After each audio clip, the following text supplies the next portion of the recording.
Thank you, Ray.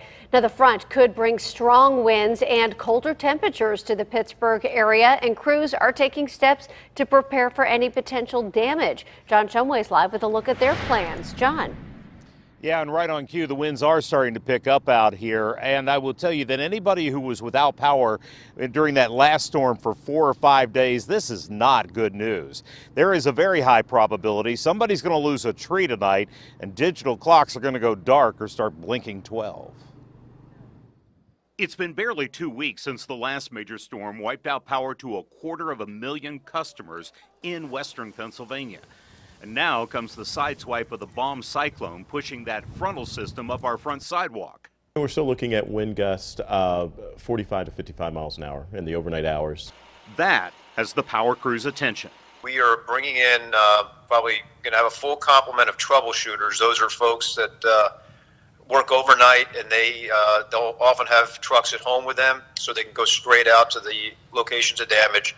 Meteorologist Smiley says the worst of the winds, that 45 to 55 miles per hour, will come rushing through the city and surrounding counties between midnight and 2 in the morning. But looking at least through about 7 or 8 o'clock, that we're going to be looking at wind speeds of 35 to 40 miles an hour, at least wind gusts, and then they'll be calming down after that. But still remain strong throughout the day tomorrow. It's what it does to trees around the poles, and it can tear limbs down. It can take entire trees down. Well, we have this wet, saturated soil and these shallow-rooted pine trees. These things have been blowing down everywhere. You can see the evidence still from the windstorm a couple weeks ago. And Myers says these are the kind of winds that will reveal those remaining weaknesses and prompts this warning. It is imperative that people stay away from any wires they see on the ground. That could be a safety hazard.